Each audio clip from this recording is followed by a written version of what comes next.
जो लोग पानी से नहाते हैं वो सिर्फ अपना लिबास बदलते हैं। जो लोग पानी से नहाते हैं वो सिर्फ अपना लिबास बदलते हैं, लेकिन जो लोग पसीने से नहाते हैं वो इतिहास बदलते हैं, इतिहास बदलते हैं। I am talking about such a personality, none other than one and only Mr.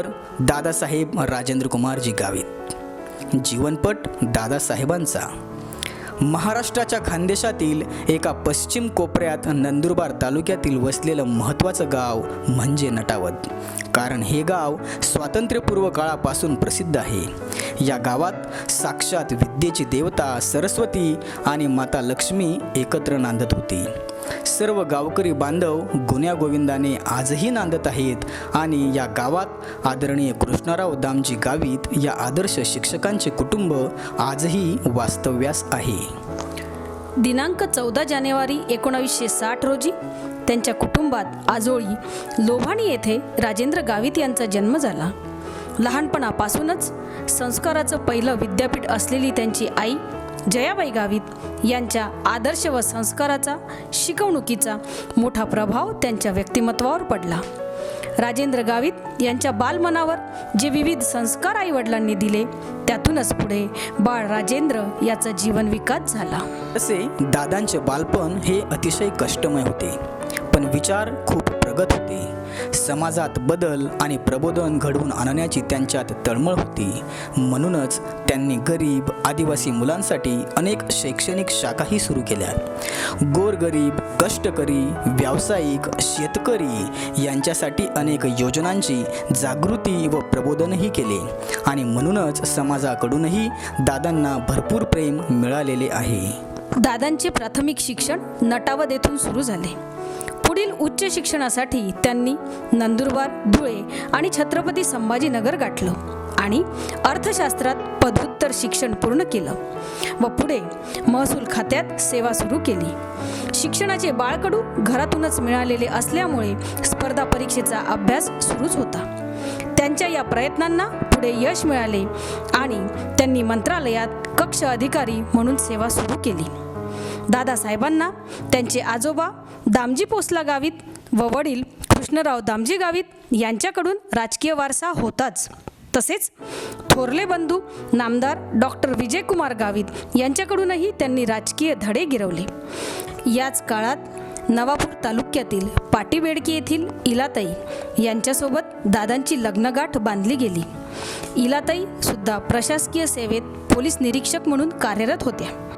पुढे त्यांच्या संसार वेलीवर डॉक्टर विभूतीताई व डॉक्टर ऋषिकाताई यांच्या रूपाने 2 फुले उमलली। दादांचे स्वप्न पूर्ण करण्यासाठी दादांच्या खांद्याला खांदा लावून दोन्ही कन्याही संस्थेच्या विकासासाठी आपले मोलाचे योगदान देत आहेत। नंदुरबार जिल्ह्यातील शैक्षणिक क्षेत्रात अग्रस्थानी दादांचे नाव अभिमानाने घेतले जाते आणि आदर्श संस्थाचालक म्हणून त्यांचे नाव लौकिकास आले। पुढे दादासाहेबांनी सामाजिक, शैक्षणिक, राजकीय क्षेत्रात प्रगती करून क्रांती घडवून आणली। त्याचेच फलित म्हणून वेगवेगळ्या राजकीय पक्षांनी दादांना मानाची व उच्च पदे बहाल केली आणि दादांनी ती आपल्या हुशारीच्या जोरावर उत्तमरित्या सांभाळली। म्हणून सध्या केंद्र शासनाची नुकतीच उदयास आलेली विश्वकर्मा योजनेची महाराष्ट्र शासनाने त्यांना प्रमुख जबाबदारी दिली। त्यानुसार दादांची घोडदौड सुरू आहे। ग्रामीण भागातील लहान उद्योजक, व्यावसायिक, शेतकरी यांचा विकास झाला पाहिजे। समाजातील दारिद्र्य मिटवून टाकायचे हे त्यांचे स्वप्न आहे। म्हणूनच या भागातील उद्योगांना वाटचाल व दिशा मिळाली पाहिजे, म्हणून दादांचा प्रयत्न सुरू आहे। नंदुरबार जिल्ह्याला कसे पुढे व प्रगती पथावर नेता येईल याचा सातत्याने ते विचार करीत असतात। दादासाहेबांनी स्वतःच्या व्यक्तिमत्वाची शून्यातून निर्मिती केली। नंदुरबार जिल्ह्याला शैक्षणिक विकासाची प्रगतीची वाट दाखवली। जिल्ह्यात दादांच्या अनेक शैक्षणिक संस्था आहेत। त्यात प्राथमिक, माध्यमिक, उच्च माध्यमिक, इंग्रजी माध्यम शाळा, आश्रमशाळा, जिल्ह्यातील मानाचा तुरा असणारी सैनिकी शाळा, नर्सिंग महाविद्यालय, फिजिओथेरपी महाविद्यालय, डी फार्मसी महाविद्यालय, ANM, GNM, कस्तुरबा बालिका विद्यालय सुरू आहेत। तसेच सध्या आयुर्वेद महाविद्यालयासाठीचे प्रयत्नही सुरू असून ते अंतिम टप्प्यात आहेत। डोंगराळ व आदिवासी भागातील विद्यार्थ्यांना खेळाच्या उच्च दर्जाच्या सुविधा उपलब्ध करून देण्याचा प्रयत्न दादांनी केला. त्यासाठी आंतरराष्ट्रीय दर्जाचे स्केटिंग मैदान, अद्ययावत क्रिकेटचे मैदान, इंडोर गेमसाठी भव्य हॉल तसेच प्रशस्त इमारती आणि शैक्षणिक संकुलाची निर्मितीही दादांनी केली आहे. समाजातील अनिष्ट रूढी, परंपरा, प्रथा, व्यसन यांचा दादांना खूपच विरोध आहे. जातीभेद, सामाजिक विषमता याविषयी त्यांना मोठी चीड आहे. म्हणून लाखो रुपये खर्च करून व्यसनमुक्तीचे भव्य कार्यक्रमाचे आयोजन करून हजारो आदिवासी बांधवांना त्यांनी व्यसनमुक्त केले. अंध, अपंगांसाठी तसेच आजाराने त्रस्त लोकांसाठी मोठमोठी चर्चासत्रे, आरोग्य शिबिरे, रक्तदान शिबिरे तसेच सुशिक्षित बेरोजगारांसाठी मेळाव्यांचे आयोजन करून त्यांनी समाजाला न्याय देण्याचा प्रयत्न केला. दादासाहेबांना क्रीडा, साहित्य, कला याविषयीही प्रचंड आवड आहे. अनेक वर्षांपासून जिल्हा साहित्य संमेलने भरवून जिल्ह्यातील, राज्यातील इतकेच नव्हे तर अखिल भारतीय मराठी साहित्य संमेलनाच्या अध्यक्षांना बोलावून अनेक साहित्य रसिकांना साहित्याची मेजवानीही देतात. तसेच जिल्ह्यातील कलाकारांना व बालकलाकारांना व्यासपीठही उपलब्ध करून देतात. न भूतो न भविष्यती असा 500 कलाकारांनी सादर केलेला वंदे मातरम या कार्यक्रमाची लिम्का बुक ऑफ रेकॉर्ड्सने देखील दखल घेतली. असेही आयोजन दादासाहेबांनी या आदिवासी बहुल असलेल्या नंदुरबार जिल्ह्यात आयोजन केलेले आहे. खेळ संस्कृती टिकून राहावी व स्थानिक आदिवासी खेळाडूंना संधी मिळावी म्हणून आंतरराष्ट्रीय स्पर्धेतही खेळाडू पाठवून नावलौकिक मिळवले. तसेच समाजात अचानक उद्भवलेल्या परिस्थितीतही दादा दीपस्तंभासारखे उभे राहतात. 2006 साली जिल्ह्यात आलेल्या तापीच्या महापुराने जिल्ह्यातील उद्ध्वस्त झालेल्या गावातील गावकऱ्यांना अन्नधान्य पुरवण्यापासून तर संसार उपयोगी साधनांचे वाटप करण्यापर्यंतचे कार्यही दादांनी केलेले आहे. असे अनेक महान सामाजिक कार्य दादासाहेब करत असतात. पर्यावरण रक्षणाचा ध्यास असलेले दादा दरवर्षी 50,000 वृक्ष लागवड आणि संगोपनाचे अनमोल कार्य करतात. अखंड विश्वाची माऊली संत ज्ञानेश्वरांच्या अभंगाप्रमाणे शिवले सिरोपा लाविले द्वारी दयाचा वेलू गेला गगनावेरी. या अभंगाप्रमाणे दादासाहेबांचा जीवनपटही तसाच आहे. आदिवासी देवमोगरा एज्युकेशन सोसायटीचे लावलेले हे एवढूसे रोपटे आज पाहता पाहता भव्य वटवृक्षात रूपांतरित झाले आहे.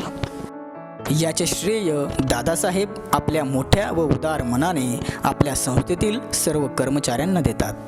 असे आमचे सर्वांचे मातृहृदयी, उदार मतवादी, सुस्वभावी, हळव्या मनाचे, आदर्श, प्रेरणास्त्रोत व मार्गदर्शक असे बहुआयामी व्यक्तिमत्व सन्माननीय दादासाहेबांना 64व्या वाढदिवसाच्या खूप खूप भगवामयी शुभेच्छा. संस्थेतील सर्व कर्मचाऱ्यांच्या वतीने दादासाहेबांना शिवनेरीची श्रीमंती, रायगडाची भव्यता, सिंहगडाची शौर्यता, पुरंदराची दिव्यता व सह्याद्रीची उंची लाभो व आपणास उदंड आयुष्य लाभो हीच आई तुळजाभवानी चरणी प्रार्थना व सदिच्छा. आदरणीय दादासाहेबांना उपाध्यक्ष भाजपा महाराष्ट्र, भाजपा नाशिक शहर प्रभारी, भाजपा नाशिक दक्षिण विभाग प्रभारी, भाजपा नाशिक उत्तर विभाग प्रभारी, भाजपा दिंडोरी लोकसभा समन्वयक, भाजपा नवापूर विधानसभा निवडणूक प्रमुख अशा अनेक जबाबदाऱ्या आणि पदेही दादासाहेब भूषवित आहेत. अध्यक्ष आदिवासी युवक क्रीडा विकास मंडळ नटावद तालुका जिल्हा नंदुरबार, अध्यक्ष आदिवासी देवमोगरा एज्युकेशन सोसायटी नटावद, अध्यक्ष यहामोगी देवी शिक्षण संस्था नागसर तालुका जिल्हा नंदुरबार, अध्यक्ष डॉक्टर बाबासाहेब आंबेडकर आदिवासी सर्वांगीण विकास मंडळ नंदुरबार तालुका जिल्हा नंदुरबार, अध्यक्ष PS पाटील तांत्रिक शिक्षण संस्था सारंगखेडा तालुका शहादा जिल्हा नंदुरबार, संस्थापक अध्यक्ष जयकृष्ण नागरी सहकारी पतसंस्था लिमिटेड नंदुरबार तालुका जिल्हा नंदुरबार, नंदुरबार जिल्हा कला अकादमी नंदुरबार तालुका जिल्हा नंदुरबार याचे अध्यक्ष, नंदुरबार जिल्हा साहित्य अकादमी तालुका जिल्हा नंदुरबार याचे स्वागताध्यक्ष, महाराष्ट्र राज्य लेदर बॉल क्रिकेट असोसिएशनचे अध्यक्ष, संचालक महाराष्ट्र राज्य सैनिकी शाळा संस्थेचे मालक फेडरेशन महाराष्ट्र राज्य मुंबई, उपाध्यक्ष नंदुरबार जिल्हा संस्था मालक संघटना, अध्यक्षपद federation of association of small scale industries of India Maharashtra chapter, अध्यक्ष जिल्हा क्रीडा अकादमी नंदुरबार आणि counsellor skating association of Maharashtra. चांगले व्यक्तिमत्व कधीच जन्म घेत नाही, ते निर्माण करावं लागतं. आपल्यासोबत दुसऱ्यांचंही भलं व्हावं अशी ज्यांची मानसिकता असते त्यांना आयुष्यात काहीच कमी पडत नसते. म्हणूनच अशा कर्तृत्ववान व्यक्तींना अनेक पुरस्कारांनी सन्मानित केले जाते. तर दादासाहेबांना जे पुरस्कार मिळालेले आहेत ते पुरस्कार आहेत समतारत्न पुरस्कार, खानदेश आयकॉन पुरस्कार, राष्ट्रीय विद्या गौरव पुरस्कार, सकाळ उत्कृष्टता पुरस्कार, आदर्श संचालक पुरस्कार, ग्लोबल अचिव्हमेंट फाउंडेशन पुरस्कार, गौरव राष्ट्रीय पुरस्कार, स्टार एज्युकेशन पुरस्कार 2023, उत्कृष्ट शैक्षणिक संस्था म्हणूनही गौरव, संस्था दलित मित्र पुरस्कार, महाराष्ट्र आयकॉन पुरस्कार अशा वेगवेगळ्या संस्थांमार्फत महाराष्ट्र राज्य दैनिक लोकमत समाज कल्याण विभाग अशा अनेक संस्थांनी दादासाहेबांना वेगवेगळ्या पुरस्कारांनी सन्मानित आणि गौरवित केले आहे.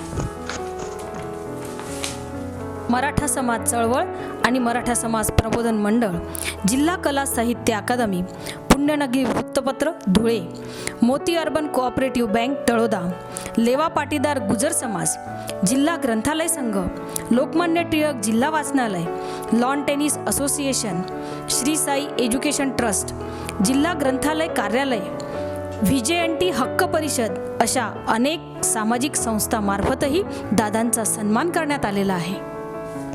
वंदे मातरम, जय श्रीराम, राम कृष्ण हरी. धन्यवाद.